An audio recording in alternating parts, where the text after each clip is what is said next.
Heidi ho hello, and welcome to another Vikings Thorsday of exciting fan commentary-ish, commentarium?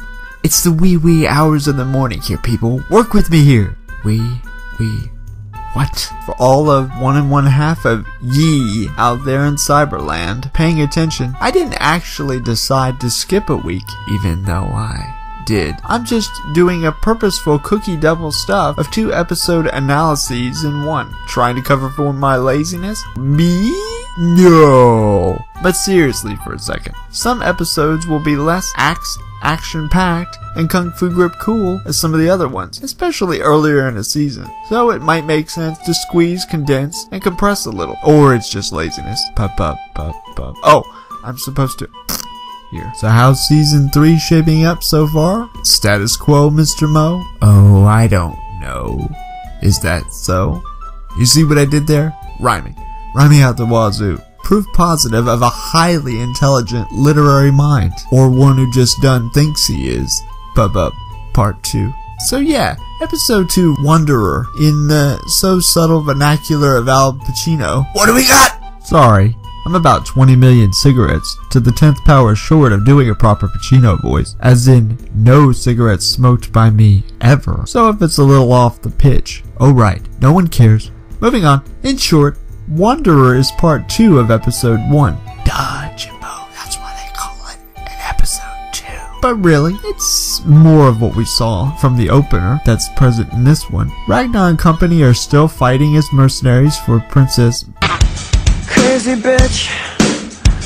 Ligurdi is still back at base camp Wessex with Athelstan and King Ecbert. Gutturalize them vowels. Is still macking hardcore on our lovely elfin warrioress. Check it out. Warrioress? Is that even a word?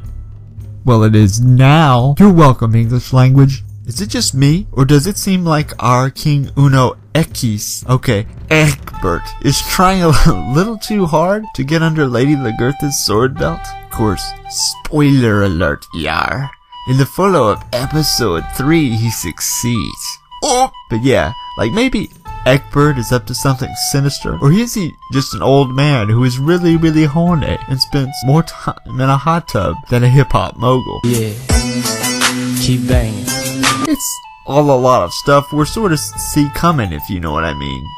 It seems to be the trend for the series that one who is Ragnar's friend today is his new supervillain tomorrow. And again, perhaps I need a refresher of my Anglo-Saxon history on just who the real Ecbert was. Maybe he gets bumped off by his son. After all, that wasn't all that uncommon of a thing among the royals of the 5 Dark Age kingdoms, Saxon. Who knows? But it is the structure of the series that it's a kind of big bad boss paired with a little mini-boss formula, with Ecbert standing in for Horik from season 2 and Fredo Pop Idol back home in Scandinavia as this year's Jarl Borg.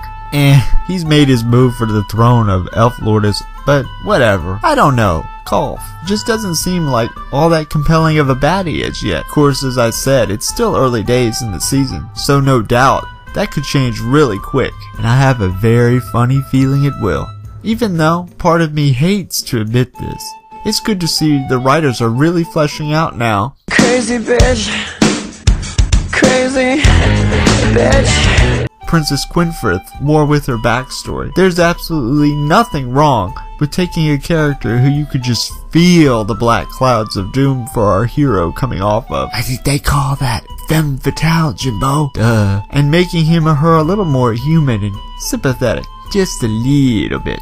Also good to see our favorite walking window on the Dark Ages culture, aka Athelstan, maybe at last getting some this year. It's about dang time. Though, that whole confession scene in episode 2 with our sweet Judith and Athel bloody fingers seemed kinda ripped off from the Mask of Zorro, didn't it? Be careful, señorita. There are dangerous men about. Which in all likelihood was itself ripped off from something else. Probably Robin Hood. I'll have to do an I am to the DB search for that for later. Just cause. And finally, what does everyone else make of this new mysterious stranger character back at home in Kattigut? Think he's evil? Maybe a god with a little g? Or an evil guy who wants the three muses? Hello. Hello. Hello. I mean, the sexy ladies. To think he's a god, but is really just some kind of spy. Your guess at this point is good as mine. I do like the Thor myth touch though from episode 3. You know, that little story he tells. As you Aussies would say, very nice. Wait, you did know that was a Thor myth before Siggy actually said so, yeah? You didn't? Slacker! Anywho, so what, it's a little slow on Vikings for the first 3. It's just a little simmering stew of sauteing awesome. Fear not, folks. Things will pick up again soon. Perhaps even tonight. After all, Paris looting soon awaits. Yes. For Vikings Thorsday, this is Jimmy D, not condoning the actual looting of Paris. And I'll catch you next time on the flip side. Signing off.